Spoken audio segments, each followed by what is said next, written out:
so let's talk about investing. I know it's a word that can sound kind of complicated, maybe even a little scary. But honestly, at its heart, it's one of the most powerful tools you have for building the future you want. So in the next few minutes, we're going to break it all down, what it is, and way more importantly, why it matters so much to you. I mean, just think about this for a second. What if your money didn't just sit there? What if it was actually out there, working for you, making more money, even while you're sleeping? Sounds like magic, right? Well, it's not. That's the whole idea behind investing. Okay, so you might be thinking, why not just stash my cash in a savings account? It's safe, right? And yeah, it is, but there's this little problem, a sneaky thing called inflation. Basically, it means that over time, your money buys less stuff. You know that cup of coffee that's $3 today? Well, next year, it might be $3.10. If your money in the bank isn't growing at least that fast, you're actually losing buying power without even realizing it. So think of it like this. Saving is kind of like putting seeds in a jar for safekeeping. They're safe, but they're not going to do much. Investing, on the other hand, is like planting those seeds in good soil.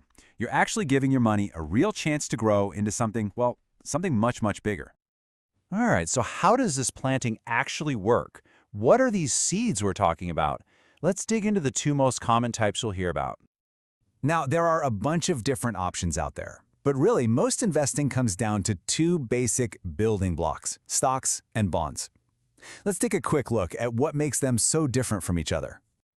Okay, here's the simplest way to think about it. When you buy a stock, you're buying a tiny, tiny piece of a company. You actually become a part owner, so you get to share in the profits, but also the risks. Now, a bond is totally different. You're not an owner, you're a lender. You're basically loaning your money to a company or even the government, and they promise to pay you back plus a little extra, which is the interest. So it really just boils down to this: owning versus loaning. So owning or loaning, that's the what of investing.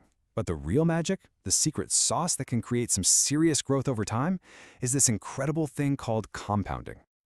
So what is compounding? Honestly, it's like a snowball effect for your money. Let's say you invest $100 and it earns 10% in a year. Cool, you've got $110. But here's where it gets interesting. The next year, you earn 10% on the full $110, not just your original 100. It's like your money tree starts growing fruit, and then that fruit plants new seeds that grow into more trees. The money your money made starts making its own money. It's wild. Let's look at what that actually looks like over time. You've got your initial investment, right? That's what you put in. Then that money earns you returns. But look at this third part. That's the magic. Those are the returns you're earning on your returns. At first it's small, but over the long haul, that part can become the biggest piece of the puzzle. It's your money's money doing all the heavy lifting for you. Now, of course, just like planting a real tree, it's not always going to be smooth sailing. It's not all sunshine and rainbows, which is why we really need to talk about risk. Look, there's just no such thing as a guaranteed home run in investing.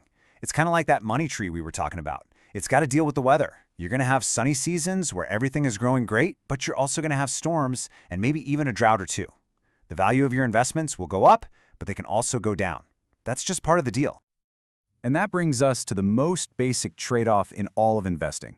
On one hand, you have risk. That's the chance you could lose money. And on the other, you have reward.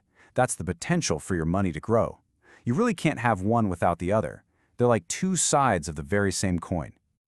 And here's a good rule of thumb to remember. Generally, the investments that could give you those huge, exciting rewards, they usually come with higher risks. And the investments that are considered safer, more stable, well, they tend to offer smaller, more modest growth. Getting a feel for that balance is absolutely crucial. Okay, so if there's risk involved, why on earth do so many people do it? Well, it all comes down to the harvest. You know, the real-life goals that people are trying to reach. I mean, people invest to make their big goals happen.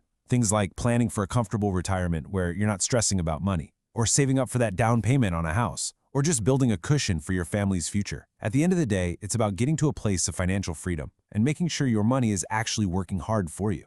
When you boil it all down, that's what it's all about. Investing isn't just about watching numbers go up and down on a screen. No way. It's a real tool for taking what you have today and using it to build a better, more secure, and freer life for your future self. And that really leads to this final, powerful idea. You know, it's so easy to look back and wish you'd started sooner. But honestly, the second best time is right now. The most important thing is just getting started. Because with investing, time is your absolute best friend. The sooner you plant that seed, the more time that magic of compounding has to work for you.